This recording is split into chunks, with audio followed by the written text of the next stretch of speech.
once. Hello, everybody. I am HP Holo / Edie Sky. I write stuff, and I also interview other people who write stuff. And today we've got a tiny little panel almost on this interview show. We were supposed to have 3 people, but Bill Fawcett got sick and couldn't be here because his voice stopped working. So today we have Melissa Olthoff and Casey Moores, and I'm going to let you guys introduce yourselves, and then we will get to talking about the book of the moment, which is Forlorn Hope, Blood and Armor #4. So let's see. Casey, I had you on here recently, so we'll start with Melissa. Hey guys, I'm Melissa Olthoff. I write sci-fi and fantasy, and I sneak in romance wherever I can because I write what I love to read.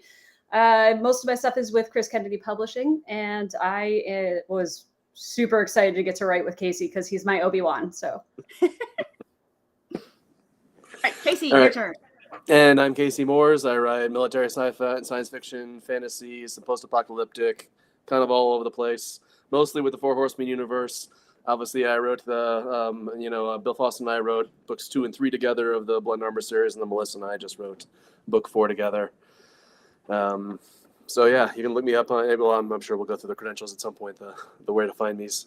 Sorry, my brain's catching up. Yes, and all of the. By the way, I've linked to your websites and everything in the show notes on Facebook and YouTube, and there's a little post on Twitter. So if any of you guys want to go read their stuff, do that, and you can find it in those places. So today's novel is unique because first of all, it's 4th in a series. But Melissa, you came on. This is your first book in this series. And so there's a lot to talk about in terms of how the collaborations worked and whatnot. But first things first, Forlorn Hope is not actually out yet. It comes out next Friday? August 2nd. August 2nd. And so can't pre-order it right now because I don't think the pre-order's up. But I do have a link to the series in the show notes again. So just go read those books and then get Forlorn Hope when it comes out. But first off, let's start out with doing a short recap of what the series is about, and then we'll talk about book 4 specifically. So, itty bitty, sum up the first 3 books. Casey, you're up. All right. Bill Fawcett, sadly you can make it today, was he wrote Never Again, the first novel in which the Kurds have a republic. There are people that have sort of been split between several different countries for a long time. This is a near future where they have a republic of their own. All of the countries around them are trying to destroy them all the time. And a billionaire benefactor brings along a canceled DARPA project of combat suits that they use to help defend themselves. It's a sort of a technological massive step forward in terms of military technology. In book 2, the Iranians, having, spoiler alert, failed an invasion, then decided they're going to nuke the Kurds instead, and the Kurds have to send 3 deep strikes to defend from that. Book 3, no further, the Syrians are now getting involved. You see them a little bit in the beginning of Never Again, but they're coming back with a vengeance with a lot of international support and large number of mercenary units that have been equipped with Russian combat suits and a bunch of other mercenary units that have been equipped with combat suits from around the world that are actually mostly real technology that's in development right now. It seems that there's 3 branches of that attack, and no further deals largely with 2 of those branches, 2 of those columns, Syrian columns marching forward, and it seems that the Syrian invasion has been defeated, but for the beginning of early into Forlorn Hope, we find that it is continuing on for a reason. Wahaha. Yes. All right, now Melissa. That was quick enough. Sorry. Oh yeah, that's that. You did it perfectly. All right, Melissa, it's your turn. Tell us what Forlorn Hope is about. So Forlorn Hope kind of follows Nisty's story. And we've met her before in book 2, a little bit in book 1. Book 3 mostly revolved around some other characters that Casey and Bill have come up with. But this one's centered around Nisty Khan. She's kind of, that up-and-coming officer. And she's really good at what she does, usually.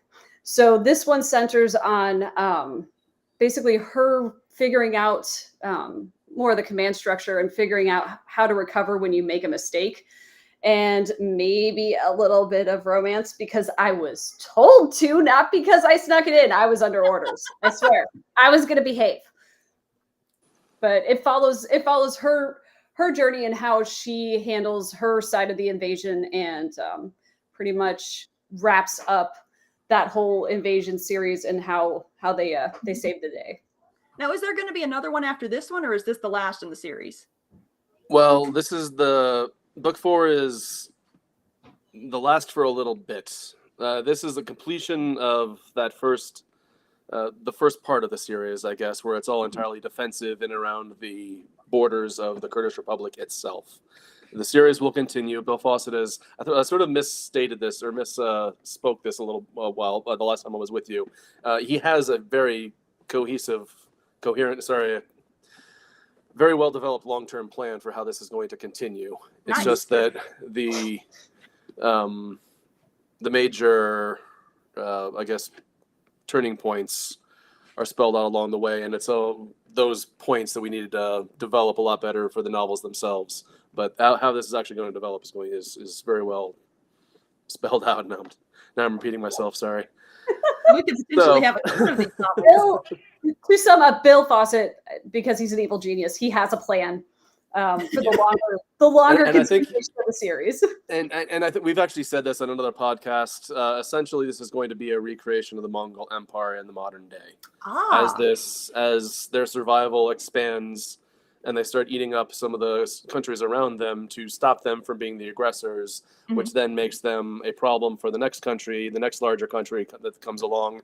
And then because that country views them as the threat, they make themselves a threat, and then the Kurdish Republic has to deal with them as well. So it's going to sort of spiral, and their control is going to expand. And they just don't get a break. Yeah. Now, stepping back to Nisty, just to sort of spell out the character a little bit more, like we said, Bill, we saw her extensively in Never Again. Bill Fawcett, at that time, had created her as a corporal. She was one of the original 3 the initial 3 cadre in the GOG's combat suits. And by the end of that novel, we see her as a sergeant and then getting promoted very quickly to lieutenant. She's a captain by the time No Fail runs around. As a result of No Fail, she's already promoted straight to major. She is on a skyrocketing career. So that's like the premise of who she is. Mm-hmm. She started out, early on in the ranks, but she has proven herself time and again until a Forlorn Hope comes around. Mm-hmm. No, she was the main character. Like I admittedly am way behind on my reading, so I've only read like the first part of book 2. She was in book 2, right? She was the one that was following. Yeah. Okay, so I know her. She's one of the major she's the major POV for one of those 3 strikes. Yes. All right. And I really enjoyed reading her stuff. So I'm excited to read more when I finally my reading list is so big. That's all of us. It's all of us. Oh man. All right. So Melissa, you came into this series kind of late, and so I want to know what brought you into writing the series at book 4? I love the story. I love it so much. So LibertyCon, not this last year, but the year before. Of course it's LibertyCon. It's always LibertyCon. Always LibertyCon. LibertyCon is amazing. If you guys don't know what it is like the coolest mid-sized con I've ever been. It's my personal favorite. It's in Chattanooga every June. And it sells out every year. It's just amazing. It's like Dragon Con might be like a party with 80,000 of your friends, but LibertyCon is like more family. It's very cool. Where most of the best ideas get spawned. I always describe LibertyCon as like a family reunion, but you like the people there. That's a great way to put it, because it's true. Two LibertyCons ago is how I got into Blood and Armor. So 3 now. Sorry. So Casey was writing Blood and Armor, and I'm like one of his main readers. So he sends me his stuff. I read it. So I was already familiar with the series. I was, basically alpha reading it for him. And Bill Fawcett started up his newbie, author mentoring sessions again. And I was fortunate enough to be on the list and, signed up for it. Cause I'm like, well, he's been around a long time. I want to see what he's got to say because he knows his stuff. Mm-hmm. And I was really lucky in that his next appointment I don't know what happened, but he didn't show up. So I got back-to-back appointments with Bill Fawcett. We were just talking military stuff because, like Casey, I was prior Air Force and we were just having a good conversation. And I mentioned, he brought up the Blood and Armor series and Casey. And I'm like, oh yeah, no, I'm reading it for him and providing feedback. And he's like, would you be interested? He's like, we need to do a Nisty centric novel, and I need a female author to help bring her character a little bit further along. And I'm like, co-writing with Casey, that sounds terrible. No, I don't want to. Yes, that would be amazing. So I'm Little like, did you know, no. all right, you're such a liar. We had so much fun, but yeah, I got out of that meeting and I went to listen to Marisa Wolf do her reading, and I get out of that and I open the door, and then there's Bill Fawcett, Casey Moores, and Chris Kennedy all standing there going, yes. It was very cool. Awesome. Is this a Chris Kennedy publishing book? It is. I speak to so many publishers and pay attention to so many books. I completely lose track of who publishes what. Oh my gosh. Oh, we've got Howard in the comments. Hey, Howard, who says it's very interesting to hear how these collaborations get started. Collaborations in themselves are really interesting. It's a really interesting topic because it seems like no two collaborators or no two groups do it the same way. There's so many things that go into play between different writing styles, different approaches to planning, things like that. Did you guys find that your planning styles meshed very well, or do you approach writing from different directions? So, did you ever see Ocean's 11? I think so. There was a scene where Brad Pitt's character and George Clooney's character are in a bar, and George is just talking, and Brad Pitt's just sitting there like this, not saying a word. And that right there is something that Casey and I have been doing for years. He will call me and he'll talk through like whatever he's doing. I just have to make mouth noises of, It's like, I got a problem with this scene, and I'm wondering, where it's going to go. I kind of have no idea. I was like, maybe I could go this way, or you think I should go this way? Okay, I think I'm going to go that way. All right, thanks.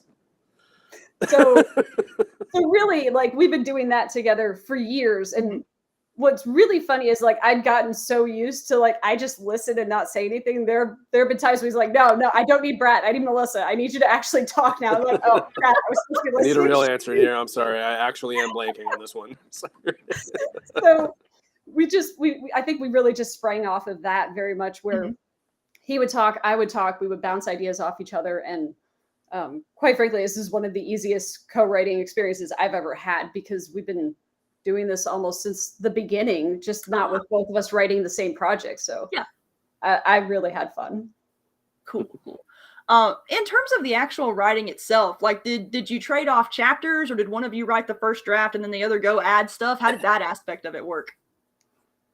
Kind of went back and forth. Largely, Melissa was taking the actual Nisty scenes, and as it developed, it was originally largely going to be all Nisty scenes, and so we were like, well, we should definitely then split them up. But then I brought in my bad guy from No Further, and he had a few more scenes. Then we brought in my medic from No Fail, and he had a few more scenes. And so I largely was writing those pieces, but I also wrote some of the Nisty scenes, and I almost feel like it flip-flopped somewhere around the end, because I was writing some of the staff weenie scenes, and so yeah, there's some time when Nisty gets relegated back to headquarters in a staff position, and it's soul-sucking, and I think I did some of those. So we had a plan, and then we completely deviated from it. Well, the great thing though was like, we would talk through stuff, like when we would get to a certain point where crap, we've written everything we discussed. We know where we're going to end up, but we need to like get on the phone and talk through some stuff. And he'd be like, hey, do you think you could take this scene while I work on this scene? So even though we weren't sticking with like the same POVs throughout, like I think I wrote like two Eric, minor villain bad guy scenes. We were mostly just writing out like whole scenes and then going back through each other's and smoothing it out. And Casey would fill in all of my brackets that said "cool gun goes here." Put in weapon, do research. I'm not the only author that does that. It doesn't mean. I mean, to be clear, we agreed to do this from the beginning. It wasn't like I was smacking it with extra work. It was. I was the one that had spent 2 years researching Syrian military equipment and Iranian military equipment and Russians, whatever. Yeah. You're the subject matter expert there. Right? Yeah, I had those tabs open on my. I had those tabs open on my window for 2 years straight. Jacob and I do the same thing whenever we collaborate together, because I'm writing Lit RPG now, and I hate stats so much. Like, I cannot even articulate how much I hate stats. But my readers were asking for stats. very luckily, I have a husband who makes spreadsheets for fun.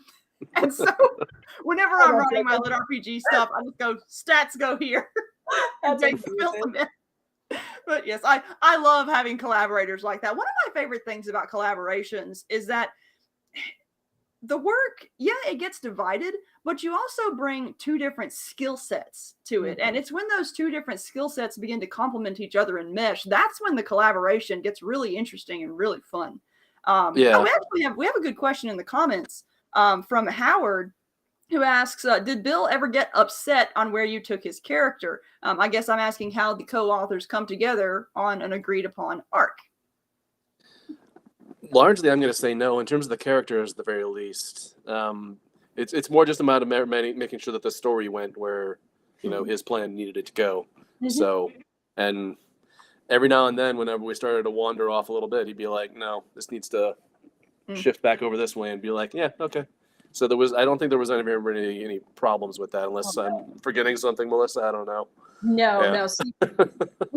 So Kate, again, a lot of things happen in a bar, right? So we were at Superstars out in Colorado before we started writing this, and we did a lot of our plotting in the bar. And then we had a Zoom meeting with Bill, and we went through with him like, here's our plan, here's what we see, and then he added his inputs like, you need to tweak the ending a little bit, or maybe massage this over here, so to speak. Develop this part a little bit better. Yeah, like add some more stuff here, and we write in, like Google Docs. So Bill was able to follow along as we were writing it. So it wasn't like we handed him a complete draft and then had to rewrite chunks. He was reading as we went and could like nudge us in the right direction as we went along. That's helpful. Yeah. It was. Yeah. You actually stole my next question. Now I have to think Great question. Sorry. Sorry. No, you're fine. And before I continue, guys, I forgot to say this at the beginning, which is stupid because I do this every single show. We're giving away a signed copy of the book. So if you want to enter to win the signed copy, I've got a link in the comments. There's also a link in the show notes. Fill out the little form. We'll choose a random winner. It will be sent after DragonCon. Because so you guys are all going to be there, and then you'll sign it there. But yeah, if you want to read this book, which you absolutely should, fill out the form. So, all right, let's see. Next question. Quick question. Right. Quick thing. We were talking about the collaboration. One other way we picked the scenes when we'd be bouncing back and forth at each other.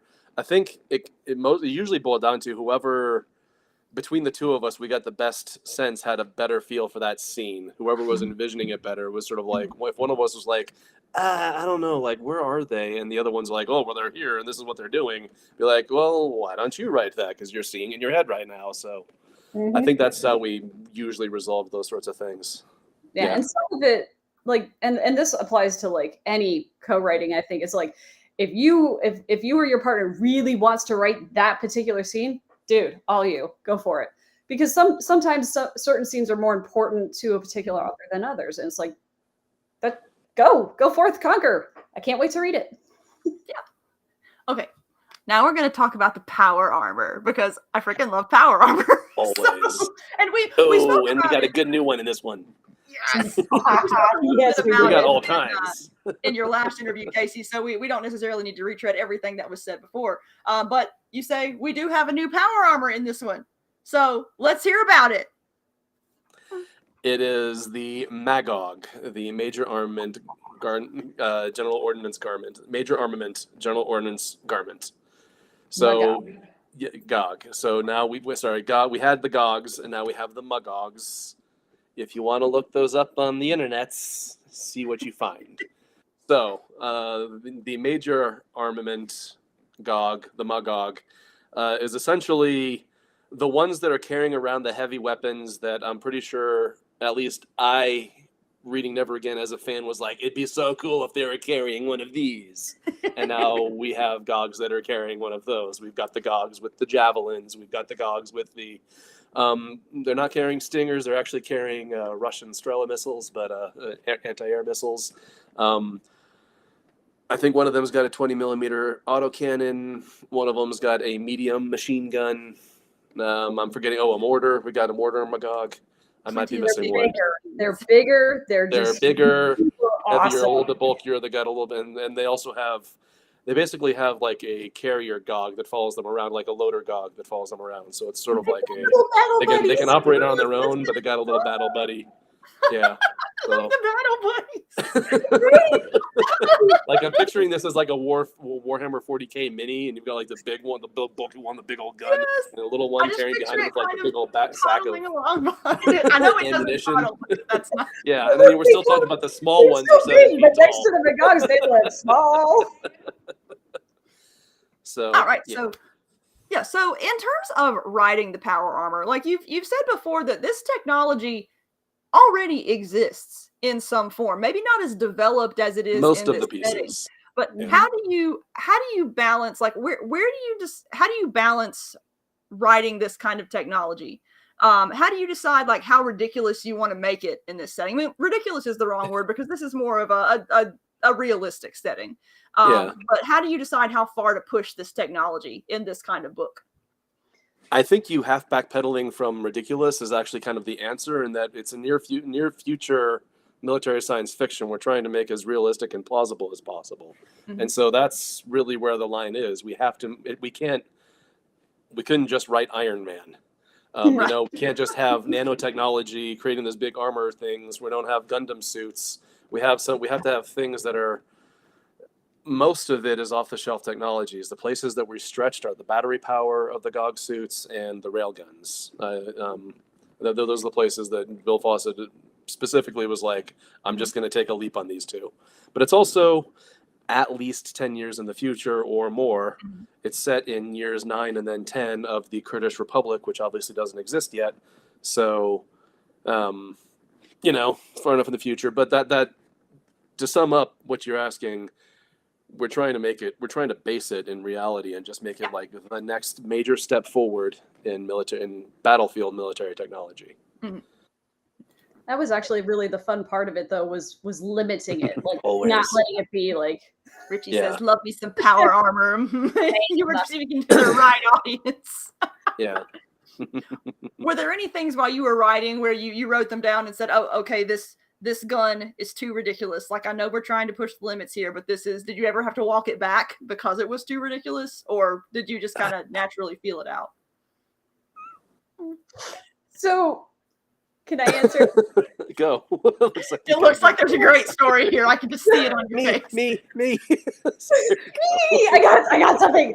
So, Casey and Bill did a very good job of setting up a standardized, like, this is what they have, right? So, like, they have the rifles, they have, the grenades, and it was very, like, standard issue, right? And I think mostly because of, being obsessed with Gundam Wing and, all sorts of fun powered armor shows, I'm like, but why don't they have any kind of stabby stab? Where is the blade? Where is the cool, anything?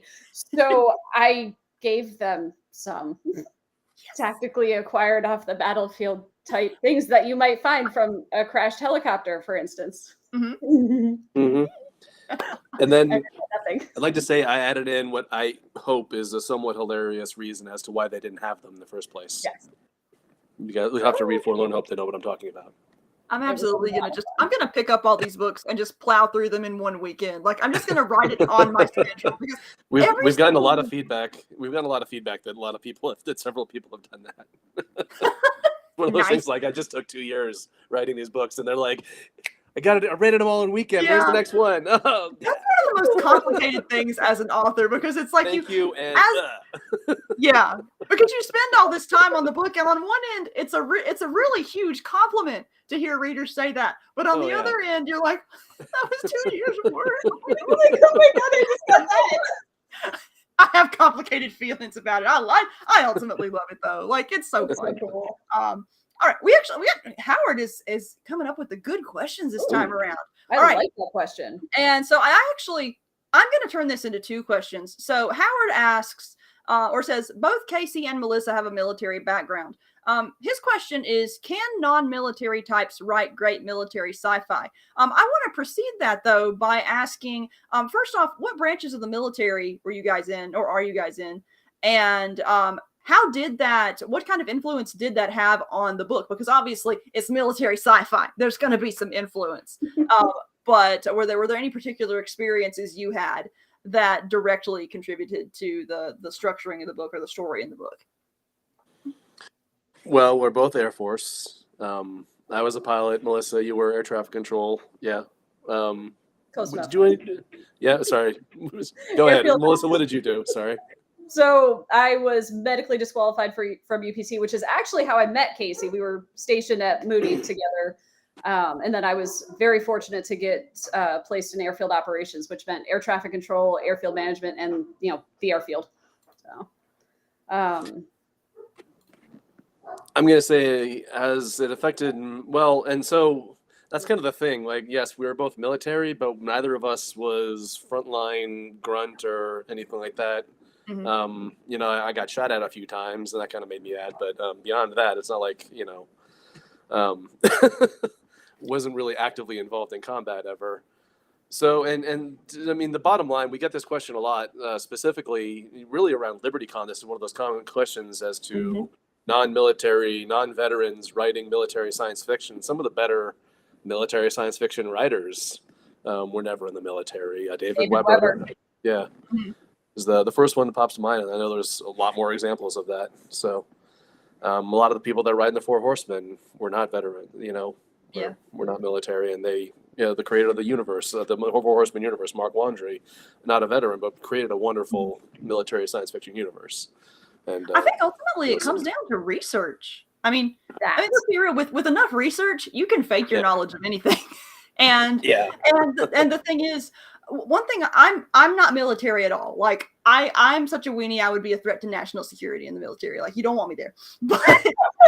But I hang out around a lot of military people, and there's a distinct vibe, like a distinct way that people who have military experience interact with the world and view hierarchies and whatnot.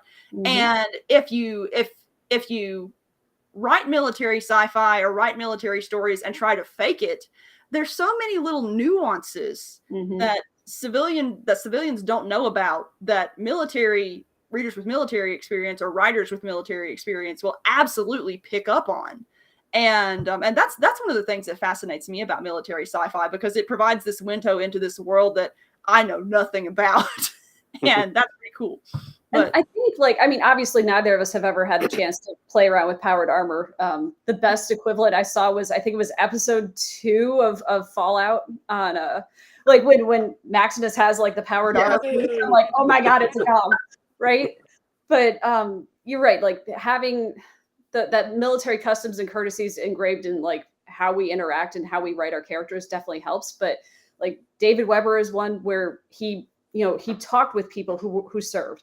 Marisa Wolf, another amazing example of somebody that kicks all the butt at writing military or mercenary style sci-fi. And she never served, but she pays attention. She talks and hangs out with those of us that did. So yes, you can absolutely write mil sci-fi if you haven't served. You just need to, do the research, ask people at cons, hang out. The biggest example I can think of too is, I want to say Tom Clancy, because it seems like I seem to remember there being a story about him once where he has no military, or had no military experience. I think he's passed by now. But did his research so well that I think at some point the government contacted him and was like, you wrote this in this book. How did you know this? And he didn't know this government secret, but he knew the workings of certain aspects so well that he could draw logical conclusions. And his conclusions. I've heard that story too. Yeah, and that just comes down to research and knowing the logic of what you're researching and writing about. So it's there's a lot of power in good research. Underscoring all of this, I mean, Bill Fawcett created this universe. He wrote Never Again, and he was also a huge military historian. He has a whole series of, how to lose this, or mistakes made in these wars, or history, and all these things. So he had done all that. He's spent a lot of time doing all that research before he created all of this. And actually, that's a lot of the things that I drew from started developing this series. When I was first pinged as somebody that could potentially help him develop this, I started doing my research and reading those histories of his, and I started trying to incorporate some of those mistakes that people made, those massive blunders that people make on the battlefield, that he had researched and put into his histories. Bill knows his stuff. The people that really know military history, and I will admit flat out, I'm not one of them, or at least not to the depth of knowledge that Bill has, or Casey, or even my husband Dan has. my list of research topics. Everything I know about military history, I've learned from just listening to nerds at LibertyCon. Yes. It's not my area of expertise, but I know lots of people who have that as their area of expertise. Right? I was Air Force. I don't know guns. Most of the things I know about guns, I know from LibertyCon. Yeah, if I the have fact that I found qualified every year and shot expert every year, but that was one, handful of weapons. This podcast is just going to become one big advertisement for LibertyCon. Right? I mean, it's so great. Oh yeah, that's one of my favorite things about LibertyCon, and really about our immediate con community in general. If you need to know something about a thing, chances are there is someone at that con who knows about the thing and will talk your ear off about it. Absolutely. Like I'm the kind of person where my expertise is in book marketing and it's really cool. Yeah, there are people who definitely want to ask about it, but it's not like military sci-fi or history expertise. Book marketing is the stuff I need to know. Sorry. One of my favorite things to do with these cons is just, I like to go sit in the lobby and see who sits next to me and just starts talking, because I've learned so many cool things just from listening to people. And it's just, and random people too. Like the bar at LibertyCon is spectacular for just learning new things and getting crazy drunk as well. But learning things. And and Richie's in the comments. He says, well, I'm going to download book 1. Just looked it up, and this is my cup of tea. So thanks, Richie. You're going to love it. I mean, I haven't read book 1 yet, but I know what you like to read. So, yeah, really good. Yeah. All right, let's see here. Got a few more comments. I know Howard comments that Drake was military, but his stuff was also based on a lot of military history. David Drake. And Richie says, now, I think that as an example, David Drake is specifically an example of somebody that brought a little bit more of the, I think he brought a little bit more of the hardcore feeling into it, more than was being done at that time. He was a little bit more visceral, a little bit more brutal from his experiences. So that's a great example of somebody who had those experiences and was able to incorporate very, very intensely into his writing. Yeah, am I remembering it right that he actually wrote some of his things as a way to cope? Yep. With I want to say, is Redliners one of his? Is that the one I'm thinking of? Yeah. There's so much like I have a 4 foot by 4 foot coffee table, and it is loaded up stacks high with books that I've gotten from cons and haven't read yet. And every single time I go to a con, I get new books, and I haven't seen the surface of this coffee table since I started writing. Like, it is a massive. But yeah, I had some David Drake on there, and then it's gotten moved around and buried. Yeah, Robert over here says that volunteer at LibertyCon for the con suite bar and you will never be lonely. There is truth. All right. Okay. So we have Melissa here who writes some romance. I want to talk about the romance in this book. Now, was there any romance in the previous 3, or was it pretty much just straight military action plot? I don't know, Casey. Was there a little bit of something in book 3 that I absolutely squealed over like a little girl? I'm kind of subtle about it. Sorry, it was subtle. It's there. It was very subtle. Yeah, it was very subtle and there's very also well hints, maybe some foreshadowing of something to come, but not much. So, in Never Again, No Fail, No Further, not really. Not really. It's very subtle, and you can read it as nothing at all. But it was very well done. This one is not subtle. It's not subtle at all. No. How not subtle, dare I ask? It's not Edie Sky. It is not Edie Sky. Yeah. I was subtle. It's fine. It's fine. It was. It still fits within the confines of a military science fiction novel that follows the other 3. But it's we haven't completely changed the template here. It's more if you put men and women together when they're serving and they're in high stakes life and death situations, certain relationships are going to naturally develop. And whether or not those relationships are deeply like true love, romantic, or just stress relief. Yeah. It's very realistic in real military is how that works out.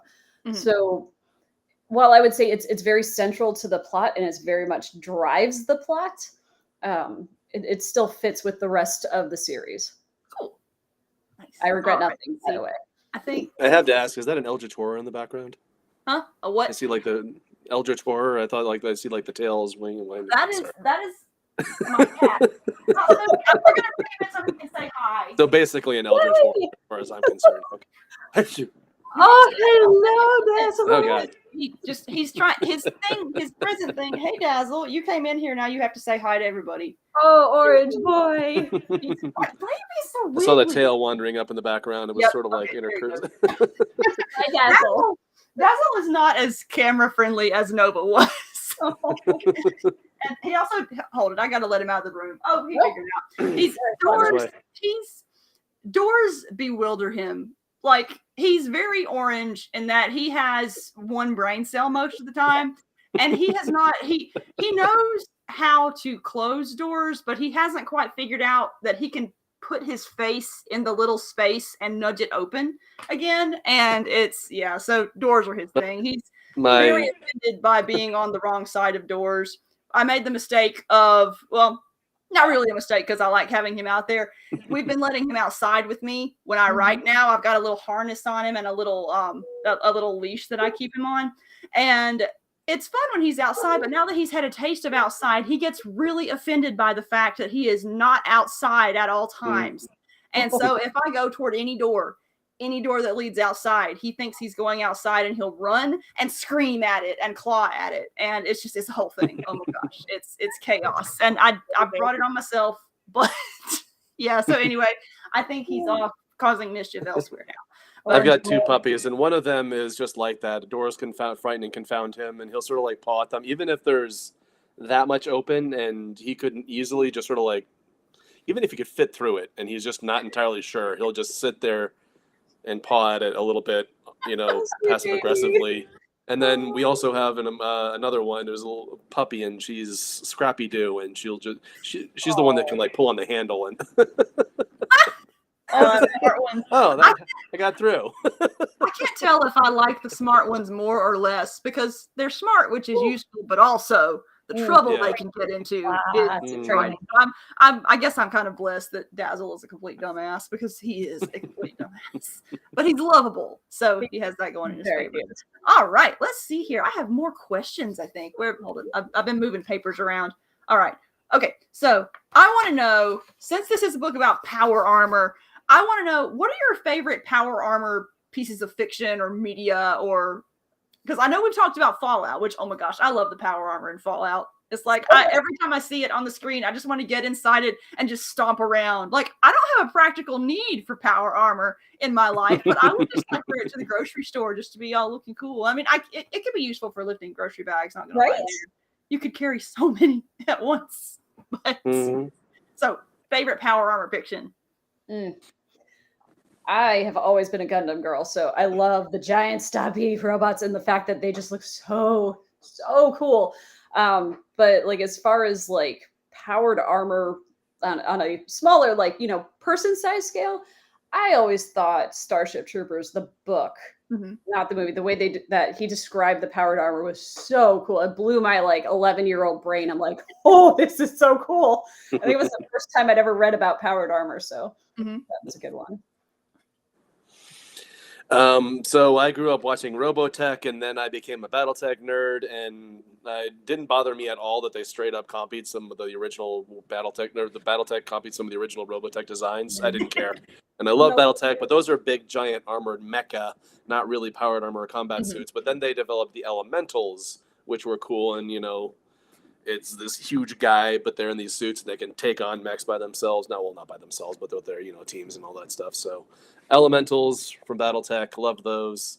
The Caspers, the Four Horsemen, I got to make that big plug for the Four Horsemen. The combat armored suit personal, those things are awesome. Especially as they develop in some of the other different versions that people have come up with for the Caspers over the years. So those are the two major ones. I do agree that the Starship Trooper combat suit, I feel like that sort of sets the stage. That's sort of like, I don't know, that was sort of like the Sean Connery as James Bond of combat suits or power armor. That's a great comparison. It just sort of created the idea. Well, I'm not sure if he created the idea, but that was the quintessential version. I don't know. There's all sorts of other, thoughts along those lines, but yeah, we go about. I got geeky after that forever. I was also a Warhammer 40K guy, so I won't even go there. Power armor.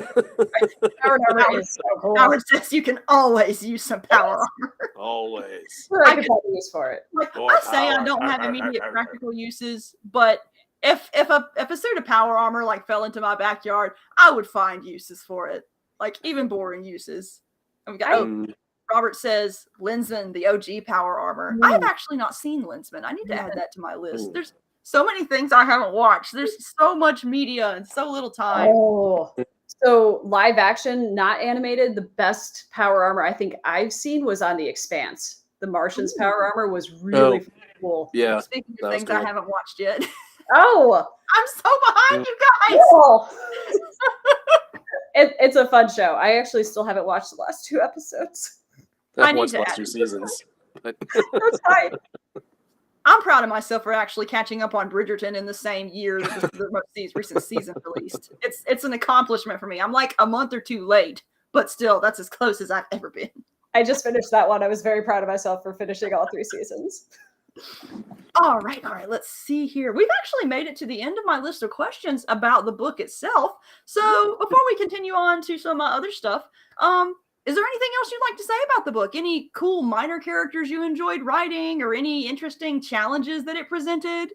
Or well, bad guy from No Further, Barack, he makes an appearance, and he has a lot of more story to tell, and a kind of a different storyline that was happening in parallel with No Further that wasn't shown then. Kazi the medic, he comes back around from No Fail, and you'll see him fairly extensively. Are there any other major characters? Well, we're going to see a lot of generals that we've talked about. Maybe mentioned in No Further. We saw them a little bit in No Further, but essentially, when Nisty Khan goes back to headquarters, she's going to see where all the generals and colonels have run off to. So for the most part, for me, most of these characters were already developed, right? So I was getting to essentially play with somebody else's toys. But Casey and I developed Araz Philippi together. So that was a fun exercise in figuring out what we wanted his character to be, and that is Nisty's love interest. But the character that I came up with on my own that I really enjoyed writing was, I figured Nisty needed a good, solid lieutenant. Like, she needed somebody that she could rely on. And I am totally blanking on his name because I'm a terrible author. Baran? Yeah, Baran.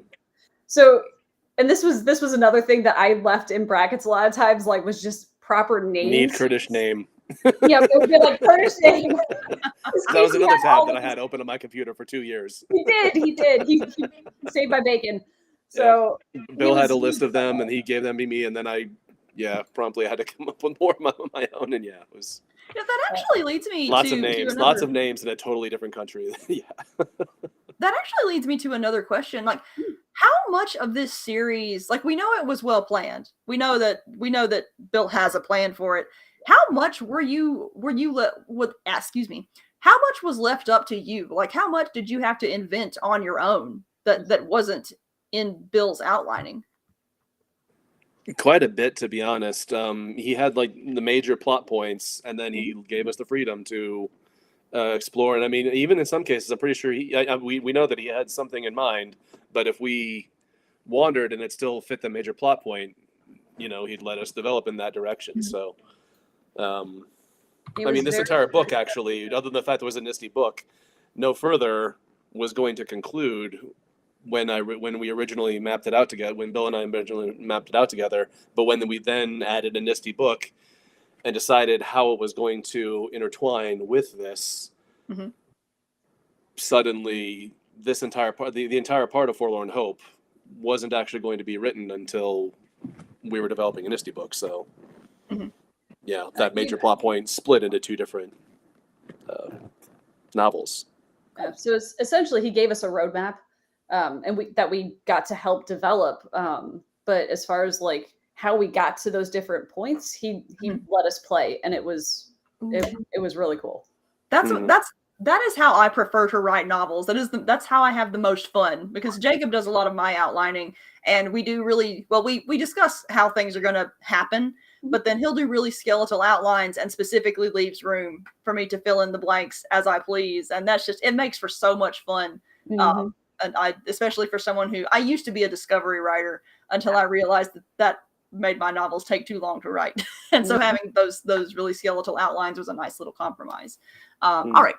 We got about 15 minutes left. So everyone in the comments, if you have any questions for my authors, feel free to pop them in the comments. But until some more pop up, I am going to ask a few of my other questions. So are there any other novels in particular that influenced this one? Or another way of saying that is, what are some read-alikes? Like, if you like this, you'll like this novel. Because we've mentioned Starship Troopers. We've mentioned... I used to read a lot of Webb Griffin. W.E.B. Griffin. I don't know why I say Webb. That's just how I see it whenever I see the books. And it follows that same very military-centric, I guess, sense or not even sure the word I'm looking for, but it follows that style very heavily. Harold Coyle wrote very similarly, and so those were all military fiction, not so much science fiction, but like I said, the science fiction part of this is kind of a very small boost. It is centric. That is the central idea of one of the main central ideas of the series. But in terms of the military fiction part of it, Griffin, Coyle, it's been compared to Tom Clancy in terms of the military thriller aspect of it. Melissa, any other thoughts on that? Sorry.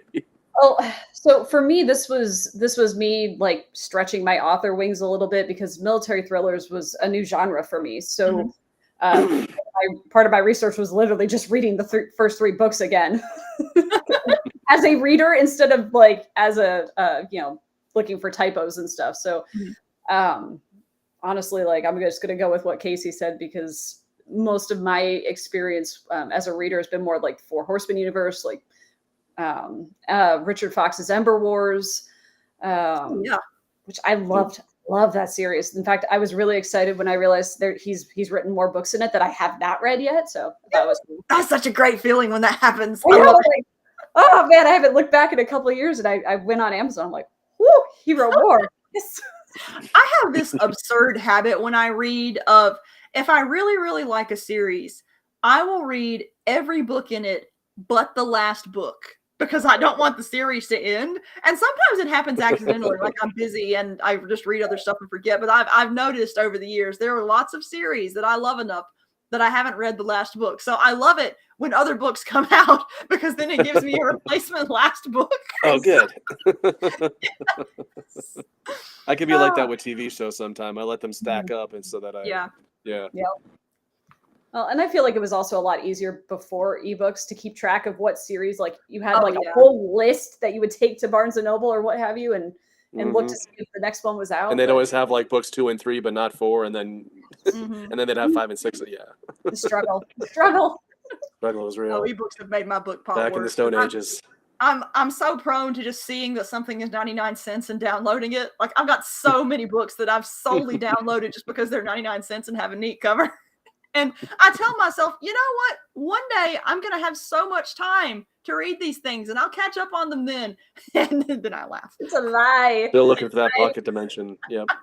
I had no idea how much I would be trading my reading time for writing time when I started this. I'm like, oh, well, it now takes me like 2 weeks to read a single book, whereas it used to be like 2 days. Same. That's one of the hardest things about being a writer, to be honest. And it can be frustrating sometimes too, because I'm the sort where I find that my writing is influenced by what I'm consuming, and I have to engage with other creative stuff, or my writing just isn't as good. But then you have to find the time to actually do it. And I found that I have to pick a book and schedule time in my workday to read it as if it is part of the workday to actually get it done. Fair. Because if I tell myself, oh, it's just going to be fun reading, then I push it off. And so yeah, that's been my hack to trick myself and to get more reading done. I have to trick myself into thinking that it's work, which my brain is. I mean, well, Sometimes it is research reading, and Oh yeah. Yeah. I try and Well, do my fun reading when I eat. That's how I manage to trick my brain. Like, I'm taking an official break, therefore I can read for fun. Yep. It works. All right, let's see here. I'm looking through my questions. We've answered a lot of my other questions already. Let's see. I've got like a whole page here of backup questions. So you write on Google Docs, you said. Are there any other technologies you use to assist your planning or your writing? Or is it pretty much just, we chat in Google Docs or we write in Google Docs and leave each other comments?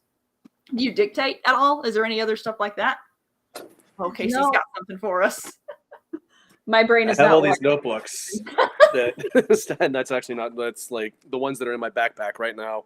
I can't actually lift I'm not gonna have a whole box of them over here that are old.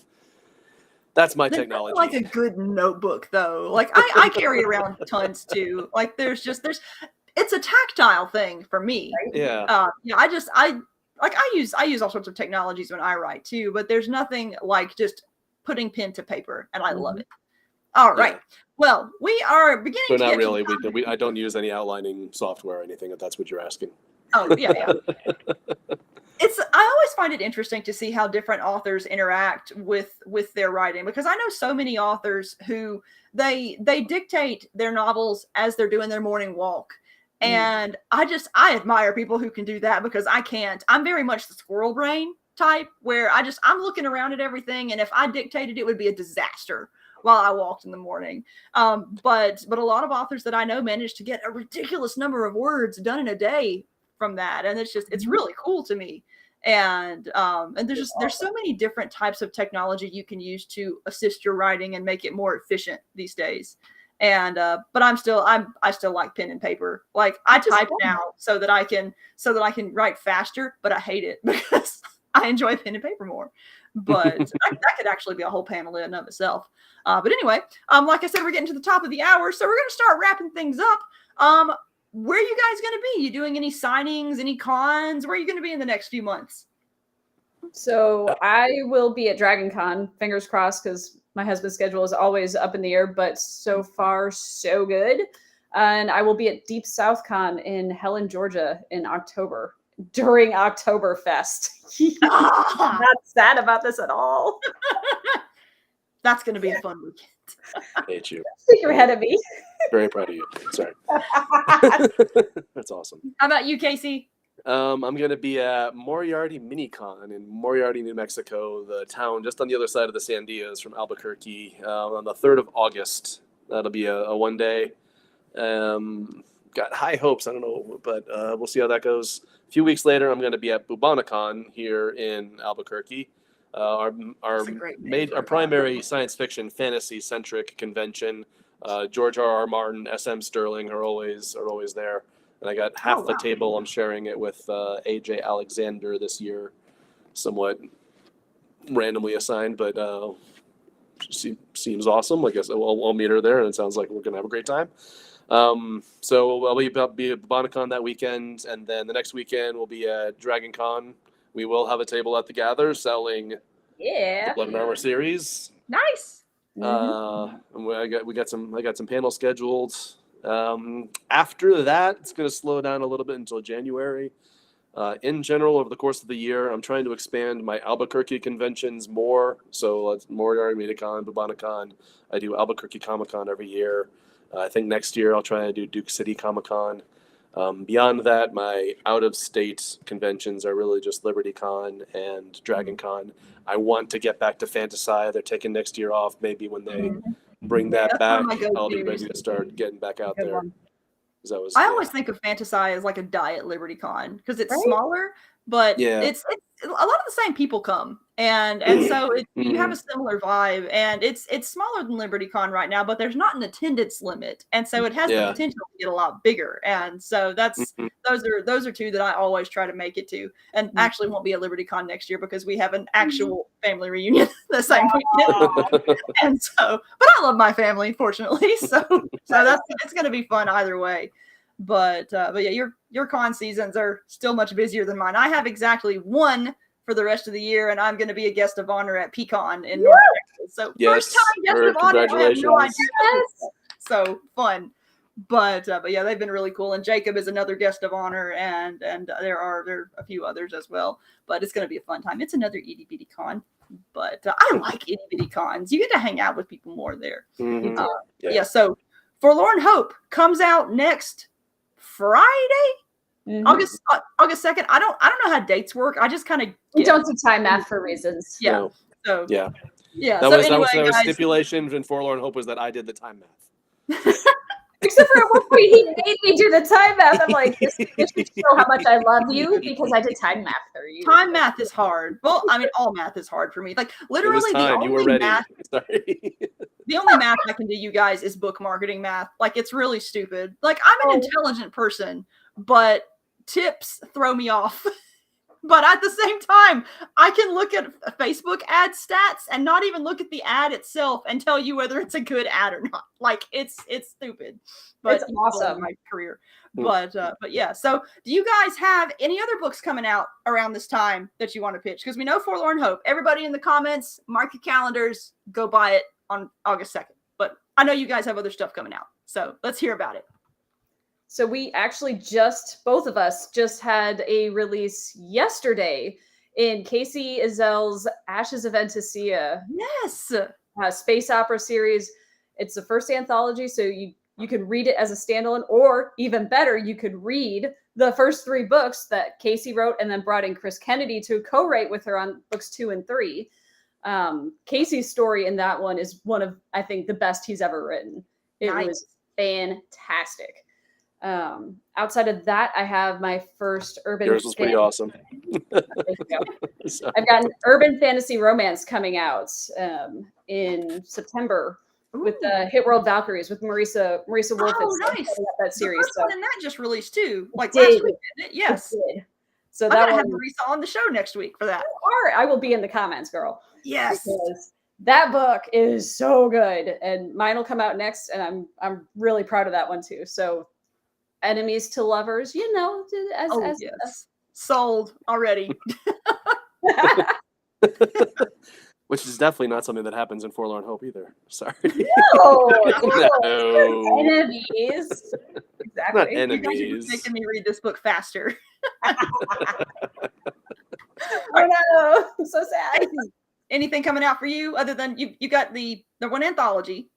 We'll also have Bureau 42 a few weeks further back. The Four Horsemen Peacemaker anthology just came back. So this is actually kind of a big month for me. I had the Bureau.